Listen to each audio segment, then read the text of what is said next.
When command went silent, the desert swallowed every sound. Then, through the storm's roar, came a voice no one expected. "This is Archangel 7. I've got eyes on your smoke." The sky had just decided to answer back. You're watching the story Scape, where forgotten missions and silent heroes come alive. If this moment pulled you in, drop your city or base in the comments so we know where you're watching from. The crew always checks in before the next strike. The desert stretched silent beneath a copper sun, dunes locked in heat shimmer and mirage.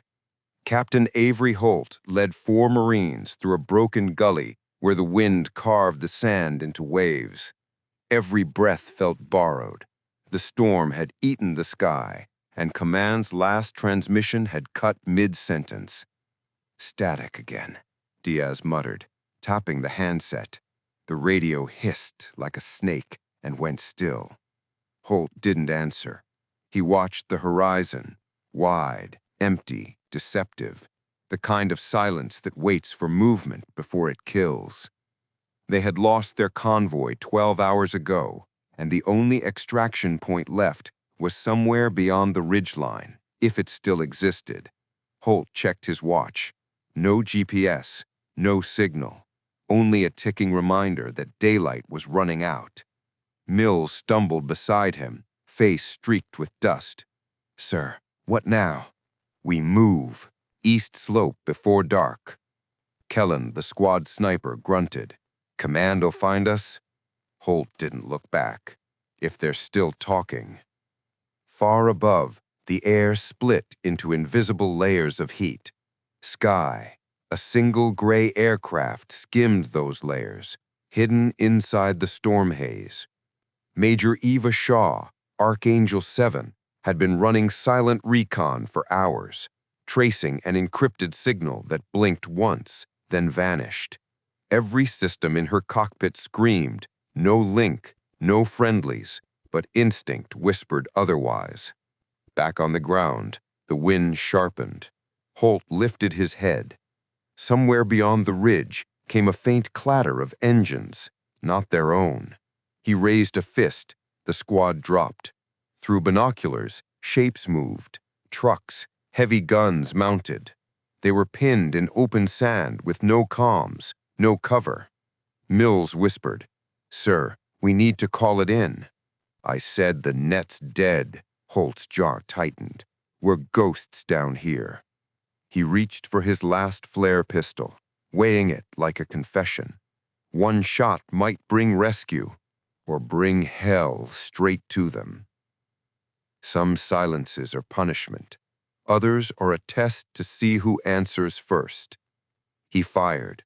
The flare punched upward, a red streak swallowed by the storm. No echo, no response, just the burn fading to a thin, angry glow. He watched it die. "That was the last one," Diaz said quietly. Above, sky. Eva caught a flicker, one unnatural pulse of light through the dust. She frowned. A flare? Out here?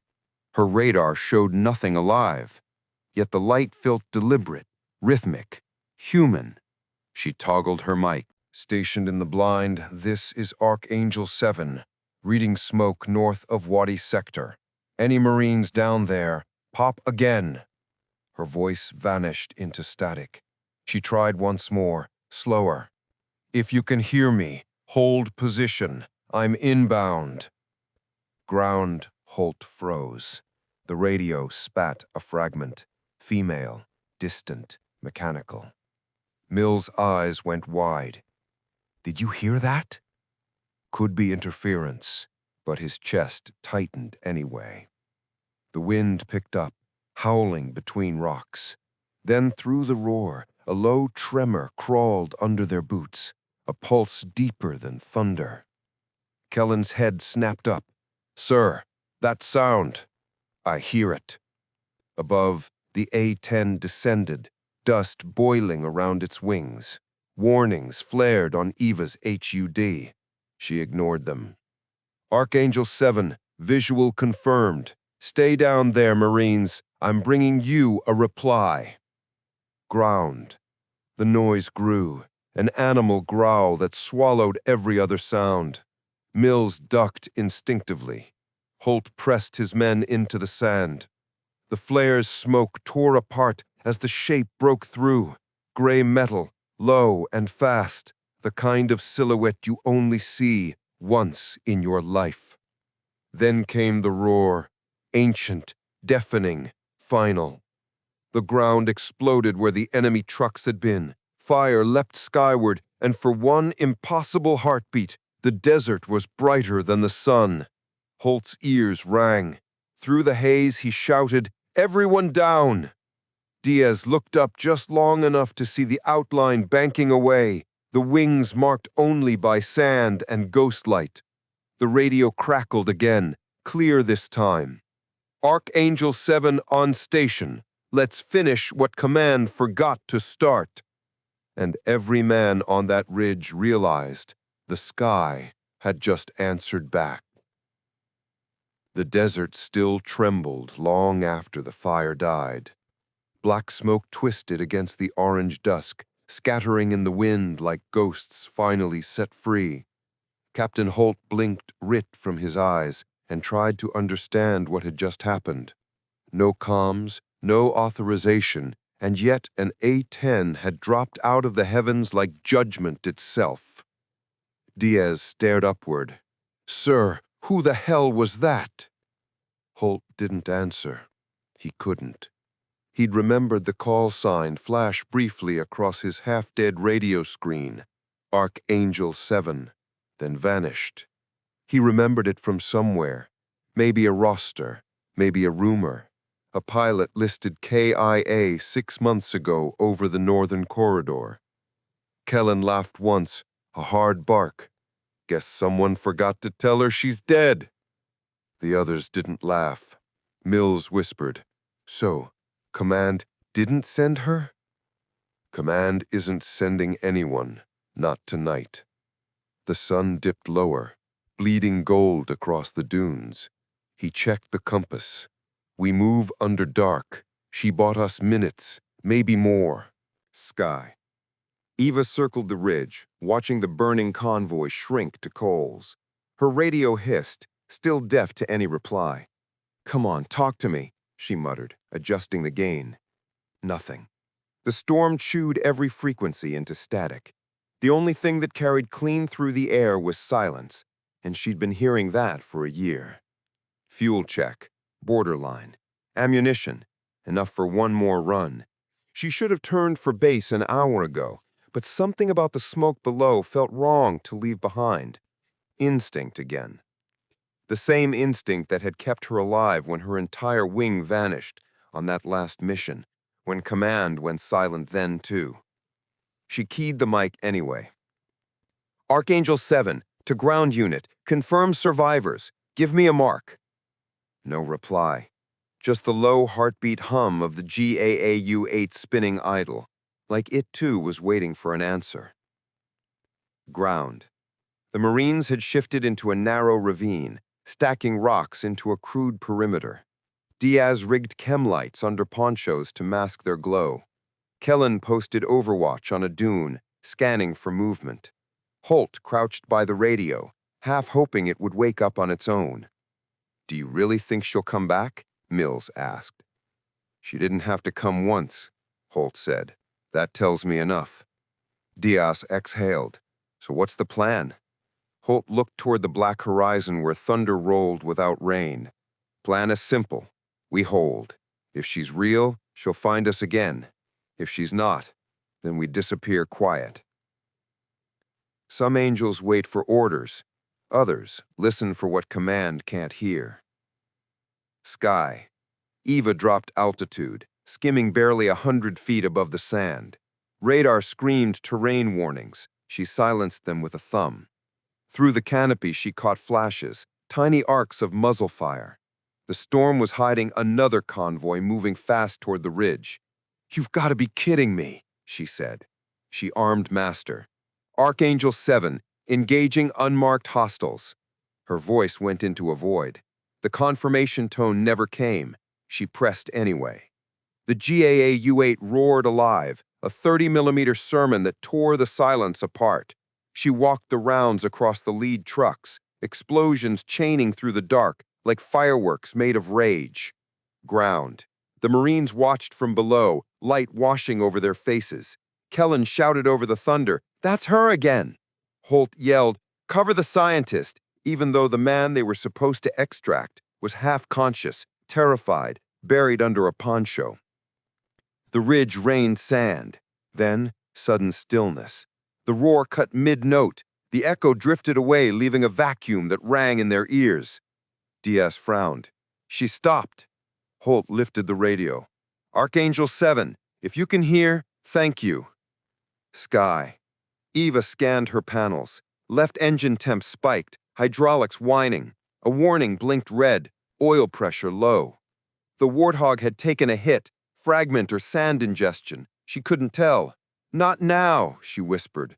The stick shuddered under her hand. She nursed it level, refusing to climb. She could still see them down there. Tiny glints of gear under the smoke. Marines alive because she'd ignored every protocol written by men who weren't here. She smiled once, small, tired. "You're not alone anymore," she said into the void. Then the cockpit flickered. The radio sparked, alive for a heartbeat.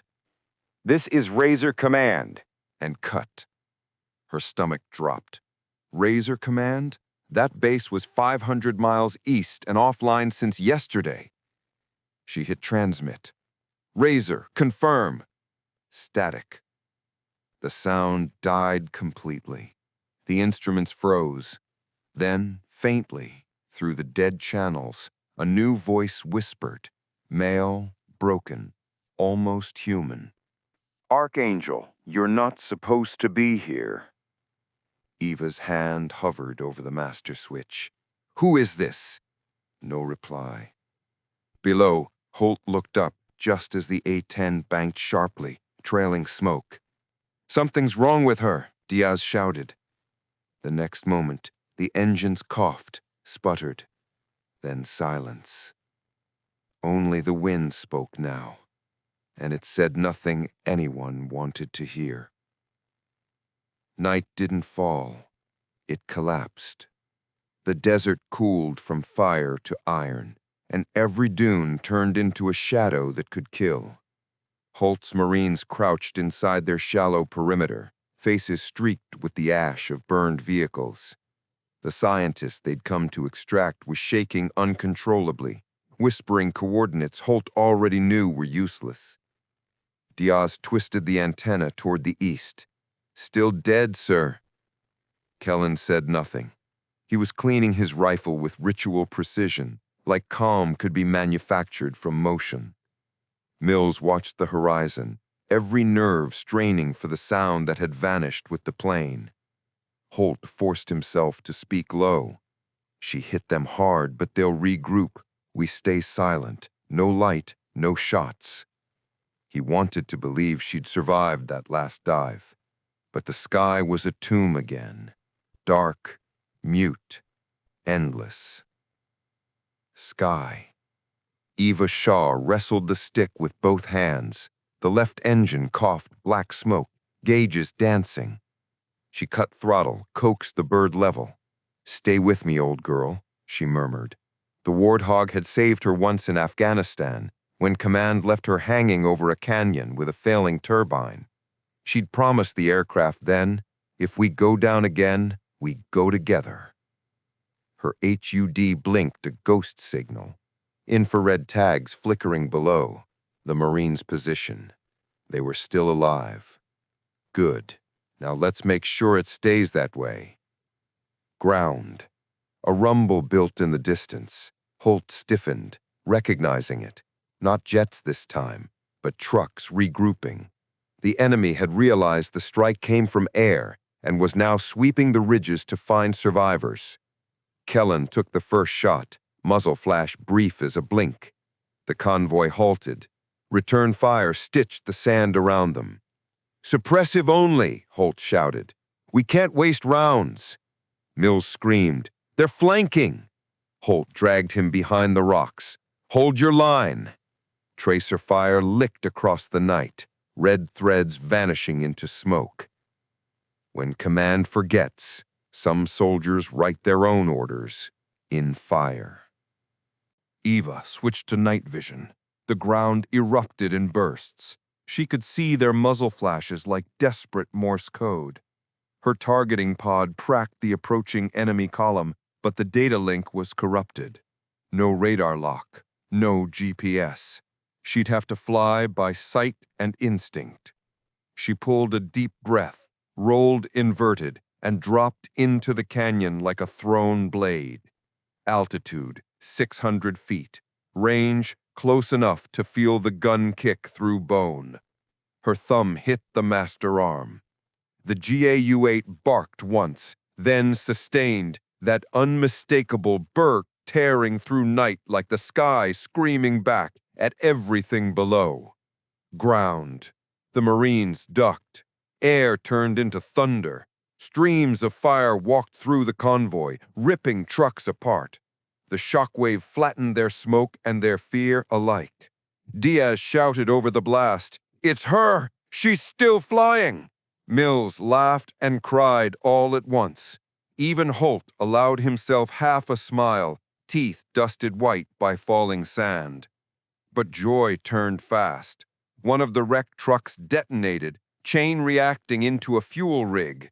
The explosion flared too close. Heat slapped their faces, rolling debris over their cover. The scientist screamed as shrapnel grazed his arm.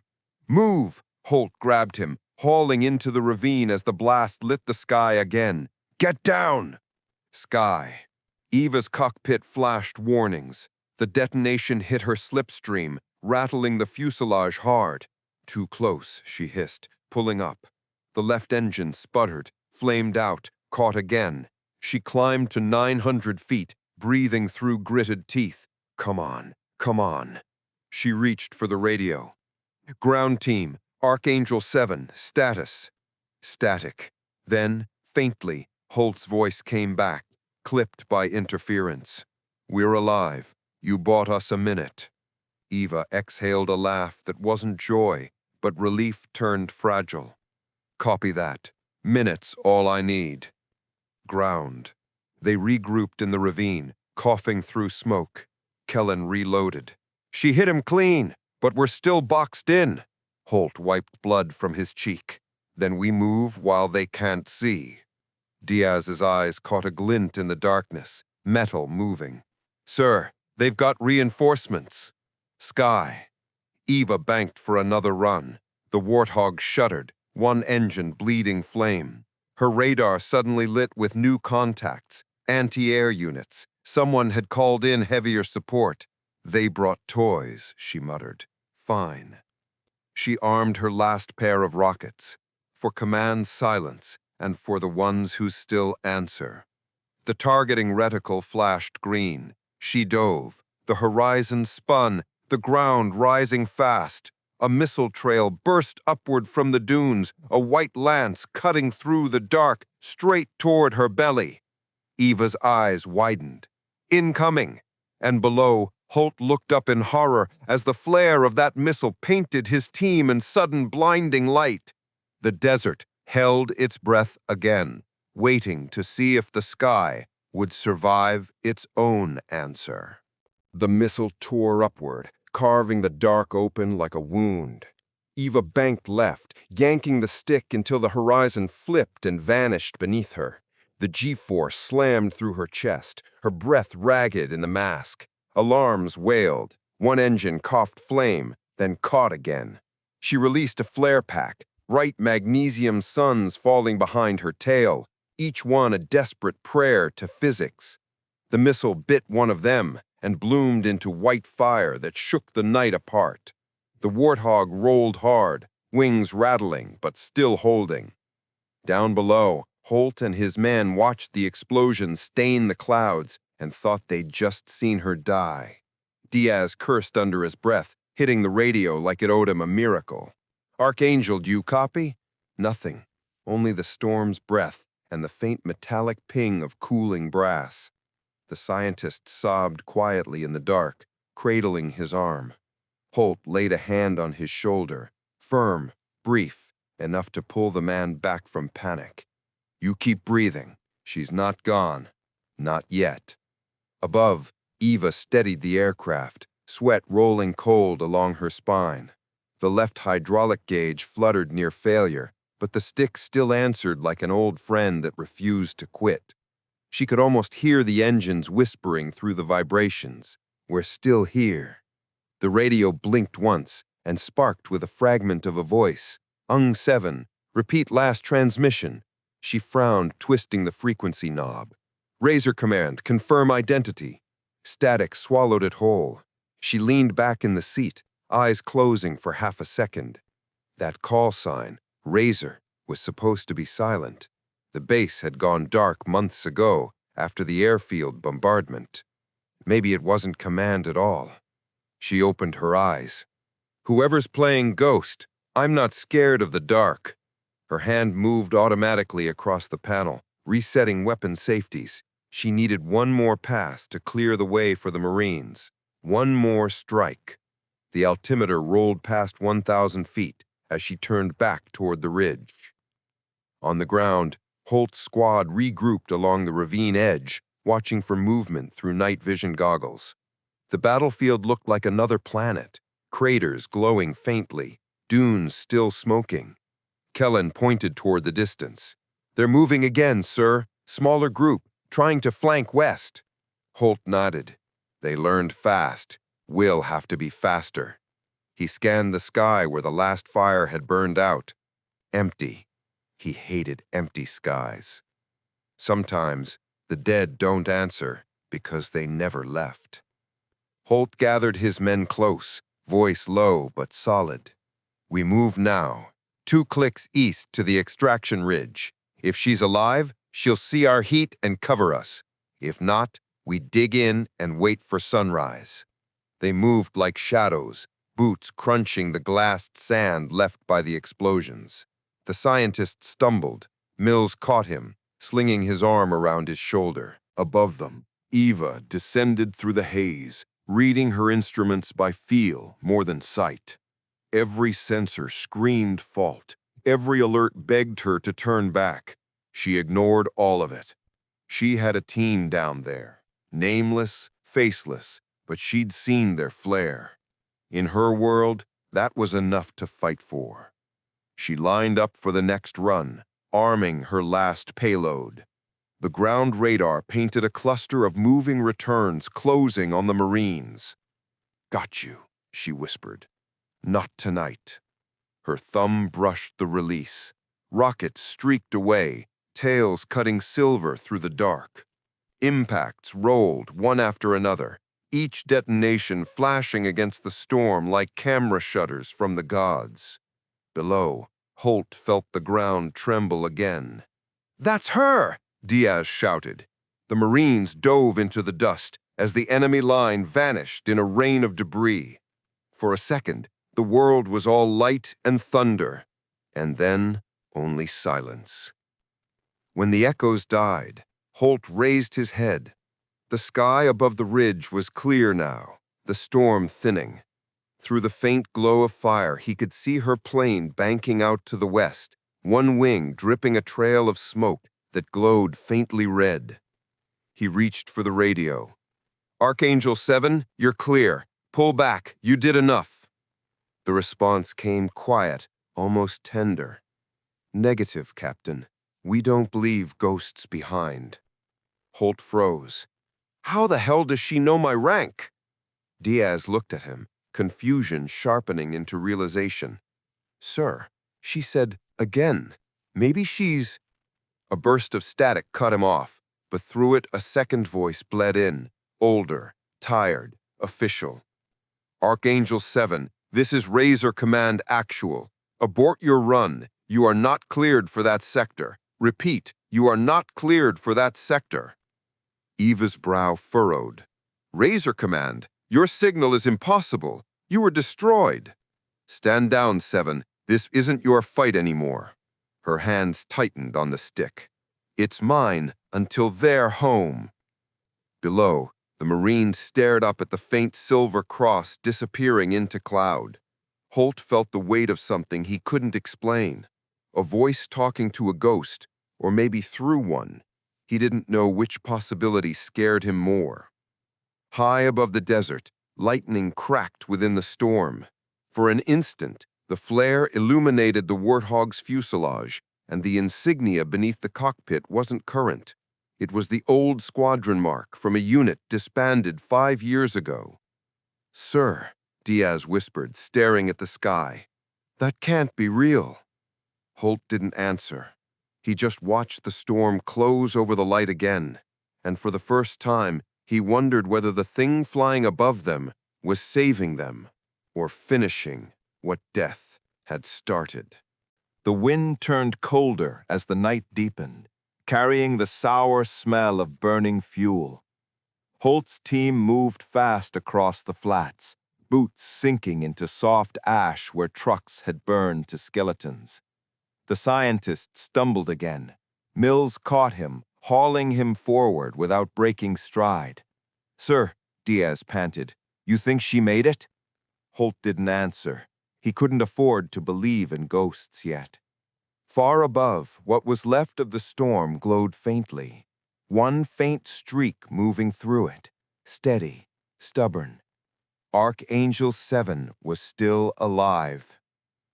Eva Shaw's cockpit was bleeding warnings, left engine in red, hydraulics nearly gone.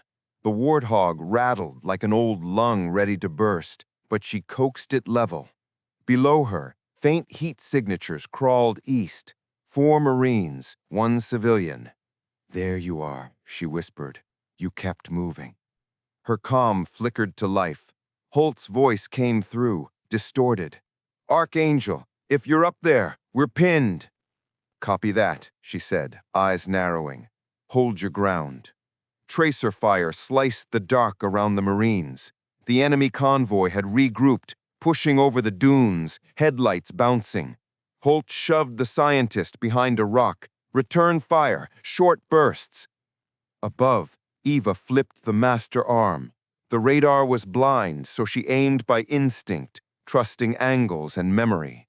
For what command forgot, and for those still fighting. The GAU-8 roared, a thunderclap rolling across the sand. Fire walked the ridge, shredding the convoy. Holt ducked as debris rained over them. Diaz screamed through the radio, "That's her! She's still flying!" Even Kellen grinned, feral, unbelieving. Eva pulled out of the dive, altitude bleeding away. The controls trembled. One more pass, that was all she had. Some pilots stop when the mission ends. Others fly until the silence does. Her voice returned, faint but calm. "Captain Holt, move east, ridgeline clear. I'll cover." The Marines sprinted. Every few seconds, the Warthog passed overhead, each run lower than before. On the last turn, Holt looked up and saw sparks trailing from her wing. "Archangel, break off! You're too low!" Her reply came soft, almost kind. "No negative, Captain. I'm already home." The A-10 banked once, leveled out, and released its final rockets. The blast carved open a corridor of fire that swallowed the last of the pursuing trucks. When the light faded, the jet was gone. For a long time, nothing moved. Then Diaz whispered, "She cleared the way." Holt stared at the empty sky. "Then we keep moving." They reached the ridge as the horizon began to pale.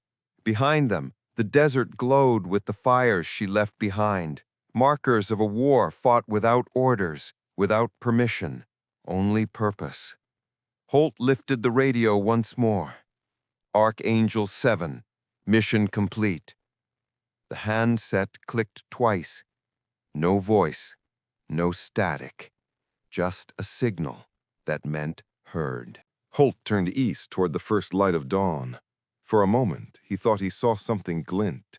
Far above, a faint contrail curving upward before vanishing into the blue. He didn't smile, but his voice broke when he said it. She made it. Dawn broke without sound. The desert, once a furnace, cooled into pale gold and ash. Holt's team reached the extraction ridge just as the horizon bled light. No radio contact, no rotor noise, just the slow rise of the sun over what looked like another planet. Diaz collapsed to his knees, head bowed. Mills helped the scientists sit against a rock. They were all breathing hard, lungs full of dust and disbelief. Holt scanned the sky, empty, endless. "She's gone," Kellen said quietly. Holt didn't answer. His voice didn't trust itself.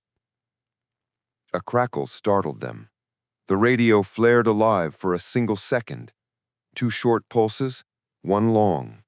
Not words, not a voice, just rhythm. Diaz stared. Morse? Holt's brow furrowed. Could be. Mills fiddled with the handset. What's it say? Holt smiled. Faint, tired. It says safe. For the first time since the mission began, he let his shoulders drop. Pack your gear. We're heading home. Sky. Far beyond the ridge, where the dunes melted into haze, a line of smoke twisted upward from a shallow canyon. Half buried in sand lay what remained of the A-10, its frame torn, one wing buried, cockpit glass cracked but intact. Morning light crawled across the fuselage, glinting off faded letters, Archangel 7. Inside, the seat was empty, the harness hung loose, torn clean. Footprints led away from the wreck, disappearing into the dunes. No one ever found her. Not that day, not any day after. Weeks later, when Command finally pulled the recon logs, they discovered something impossible. The flight data recorder showed no registered launch for Archangel 7, no clearance, no fuel record. Her aircraft had been decommissioned a year earlier. The tail number didn't exist anymore. When Holt heard, he didn't argue. He just said, she existed where it mattered. Some voices are not meant to return. They echo forever, so others can follow the sound. In the months that followed, the Marines called that nameless canyon the Archangel Corridor. Pilots passing overhead said their comms sometimes flickered at night, one short burst, then static, like a breath taken by the wind. Holt visited once, long after his men rotated home. The desert was quiet again, stripped clean of war. He left a single flare round in the sand and whispered, "You answered us." That was enough. When he turned to leave, the wind shifted. A faint metallic sound rolled through the air, something like turbine blades spinning once before silence reclaimed them. He looked back toward the horizon. Nothing there, only light. But it was the kind of light that felt like a promise. The sun rose higher, painting the dunes silver. Heat shimmer blurred the air until sky and sand became one color, one breath. Somewhere in that brightness, a single contrail curved gently eastward, fading slow, as if the desert itself exhaled her name.